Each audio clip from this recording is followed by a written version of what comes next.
What's up, everybody? Welcome to Podcast Now. I'm Alex, and in this video, I want to talk about the Gotham Knights gameplay we just received, along with one other piece of info that we'll actually start with. The game is not coming out on PS4 or on Xbox One, so that rumor that it was moving to only next gen or only current gen actually turned out to be true. That is, as I said in that video, incredibly disappointing, I'm sure, and I completely get it. It's a situation where I'm not a part of it, because I do have a PS5 and a Series X, but I do totally get when they promise something. You know, EA may be doing this for the Need for Speed game. When you promise something on a current, or I guess on certain systems, and then you don't do it, that's quite something. So you can let me know how upset you are or not upset you are in the comments. And then obviously we got the gameplay. Now I watched the full, 13 minutes. It was pretty much exactly mimicking what we got from the Batgirl Robin, only no major villain. I guess the major villain of this was maybe the Gladiator Talon.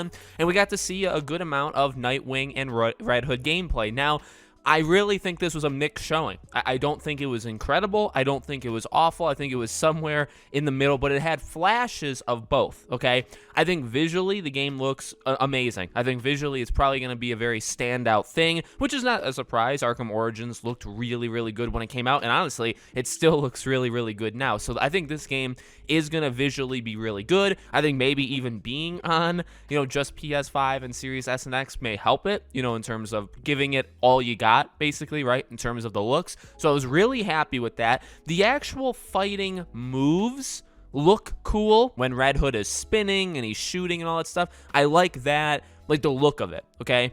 The actual second-to-second gameplay is all over the place, in my opinion. A couple things I noticed. Number one, they took out the numbered hits. So remember in the Batgirl Robin, when you hit the enemies, numbers flew off them, like Borderlands, like many other games, we've seen throughout history. Now, I don't know maybe if they toggled that off or not. Maybe you can do that, but that wasn't in this gameplay. So that was interesting. Maybe that's a little bit of feedback, because I think overwhelmingly people did not like that about the, original gameplay. So maybe they just flat out took it out. That would be nice to know that they're listening. So you have that. That's one observation I made. Number two is whoever was playing the game needs help. And I say that, and here's what I mean, okay? When you do these gameplay presentations, you're trying to get it perfect, right? You're trying to not get hit, or if you do get hit, you're getting hit on purpose to show what it looks like, right?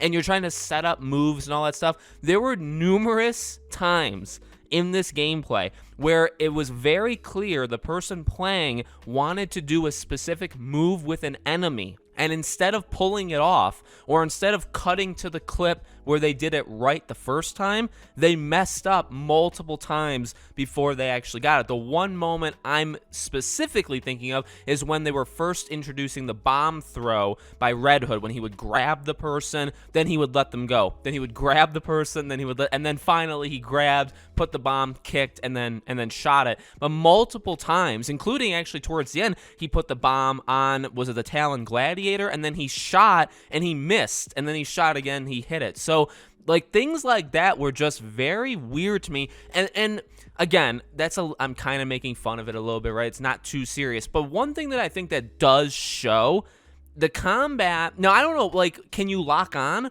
Because was very clear, seemed to be, there is no lock on, and that's fine, because like you think about, any of the Arkham games, right? You're kind of you're bouncing back and forth between the room. You can travel like 30 feet within one hit because you're going from one enemy to the next. But the game had like an internal lock on where it would know if you turned, if you changed your angle, if you directioned your controller to a certain place, the game would pull you there, okay? So for this, it doesn't seem like it has that as well. That's in my opinion. Now, obviously, we haven't played it yet, and I don't want to go too hard on the combat, because one recent example is Guardians of the Galaxy, Marvel's Guardians of the Galaxy. I was on record saying that combat looked awful every single time I saw it until the game came out. I played it. I absolutely loved it. And the combat was actually one of the better parts of the game. So I don't want to be too hard on it until I play it, because sometimes these things may look not good and they turn out to be good. And I've learned that, okay, throughout time. But I do want to just point that out, that it seemed weird. Like there just seemed to be almost a lock-on issue where moves would be missed on acts. Like, it didn't look purposeful. It didn't look like they were trying to do it. They would miss moves. They would kind of stutter step. You know, they would kind of go in one direction and pull back the other direction. It was really, really odd. But, you know, we had other stuff. We saw the gear. We saw, you know, the gear along with, like, the numbers to them. Okay, so, you know, that was a little bit Avengers-like of them, and I get it. There's other games other than Avengers as well, right? They did say, by the way, and I like this, I think the 4-player thing we talked about yesterday was a mistake. I don't think it was real, because they did mention very, you know, subtly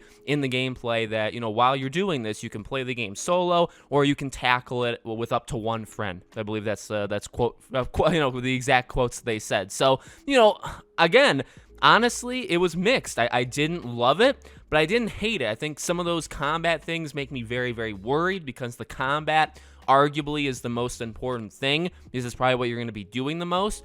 But, you know, the visuals looked good. The cutscenes were cool. The Red Hood, you know, blowing the truck up, very Spider-Man 2018 of the game, right? I think they are taking inspiration. I don't really think there's anything wrong with that, but it's clear, you know what I mean, that they're taking inspiration. I like the traveling, both of their abilities, I guess, in order to get from one place to the other. I like it. I don't think it's bad whatsoever. It doesn't look like you can chain it as well, or it's going to be as fun as like Batman's grapple hook, like in Arkham Knight, when you can just get that thing. You can go to like the moon and come back. You know, maybe that was unrealistic in the first place, but I don't think you're going to be able to do that with any of these, and that's okay, because I do think it's fine. I like the quick travel thing. Looked cool. The map, I feel like they're definitely hiding things.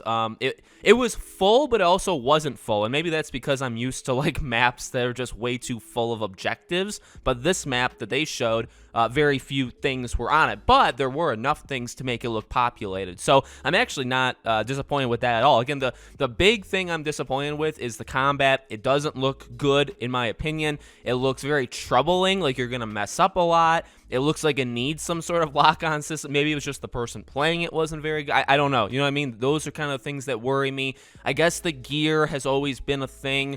But you know what? I mean, at the same time, like when they were battling enemies in this video, you know, sometimes they would drop a gear and it would get pulled to you, right? You didn't have to like walk over it, press triangle to pick it up or something. It would like just go in your inventory. So I don't mind that all that much. Now, hopefully it's not like I don't even know what you want to call it, like a shooter fest or looter fest in order to get like the best gear. Hopefully that stuff doesn't matter too much, right? And they just focus on the story. I mean, I think obviously that's the most important thing this game has going for it, is, you know, what they do with the Court of Owls, what they do with the side villains, what they do with free roaming and side objectives and all that stuff. They did a side objective. That was actually the point, right? The ending of this gameplay was the mission, and the first half of the game, or the first 4 minutes, were, you know, just what are they, like a hacking session. This group was hacking, and then you went in, you beat everybody up without killing anybody, even though you very clearly killed people, and then and that was it. That was the mission. You got your XP. I think you got like a gear, and you moved on.